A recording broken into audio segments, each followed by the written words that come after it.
What is going on, everyone? Venom Sting 234 here.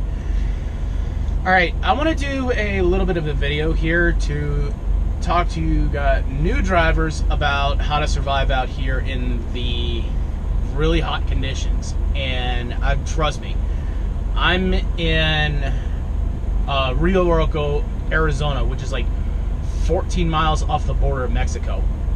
And it's blistering down here.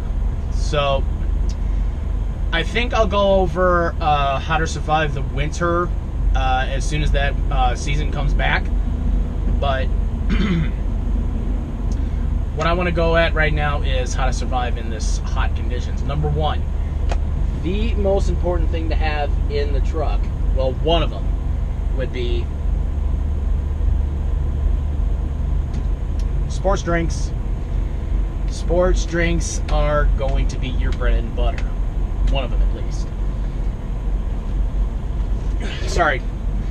But now I made the mistake of not doing so, and I got severely, and I mean severely, dehydrated while on these roads. I was sick, I was not feeling good, and I was using the bathroom far too often, and I was not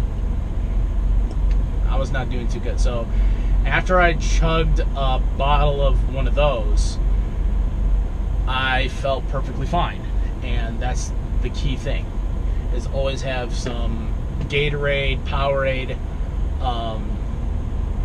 any type of drink that has electrolytes in it, always have it with you. Another good item to have with you, and it doesn't matter if it's not cold or not, it's so important, and that would be bottled water. Electrolytes are going to help in the long run, but water is the key thing. Whew, sorry, we almost had a collision. But anyway,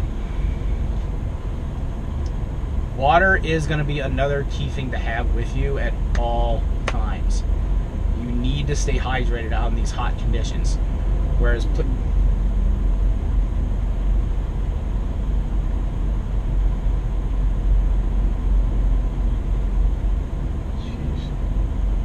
talk about impatient.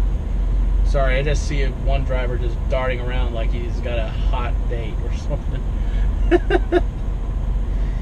Anyway, like, back to it. Water and any type of sports drinks with electrolytes.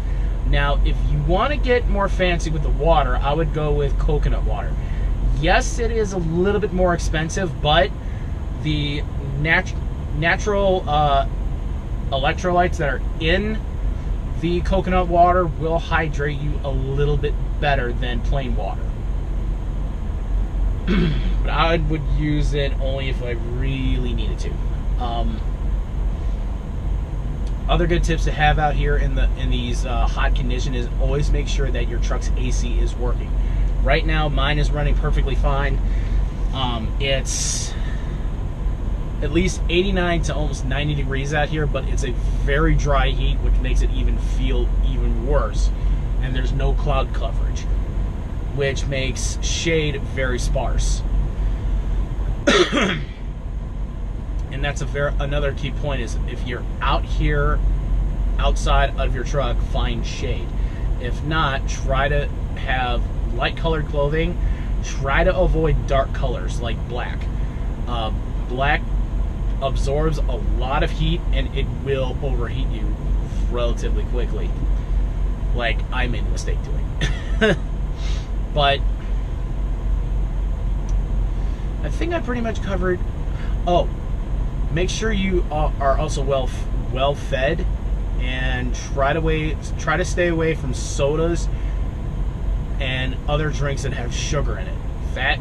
Sugar in itself will dehydrate you. And I would say every now and then I would definitely try to add in a little items with salt in it. Sodium does help with dehydration, but don't go overboard. Gatorade and Powerade and anything like that, any type of sports drinks, do have a little bit of sodium in it, so you shouldn't worry about that much. Also, when it comes to certain areas like Southern California, pretty much anywhere in Arizona, New Mexico, a vast majority of the time you're going to be in some blistering heat.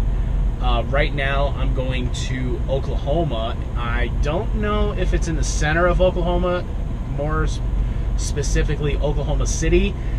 That place has tend to get ridiculous. I've seen plenty of times where that place has gotten up to almost 112 degrees.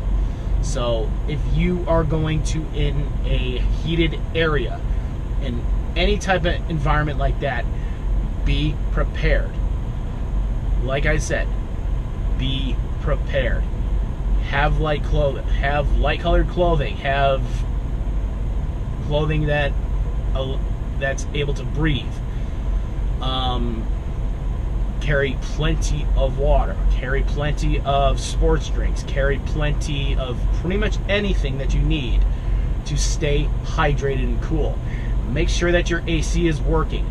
Stay out of the sun as much as possible. And if you are out in the sun, me personally, I always have some sunscreen with me just in case. A lot of these places don't get much coverage since if you see this parking lot, it's basically almost nothing but sand and rock. You're not going to get a lot of rainfall down here.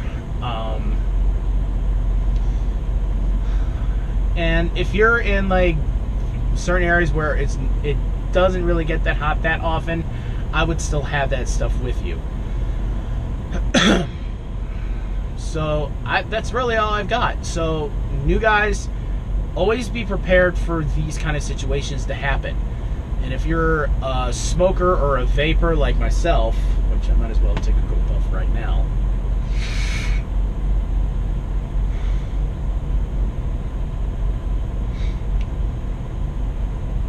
I would say do keep your window down just a crack to let the vape and the smoke out, but try to be quick with it, since while you're driving down the road, it can increase the inside cab's temperature relatively fast.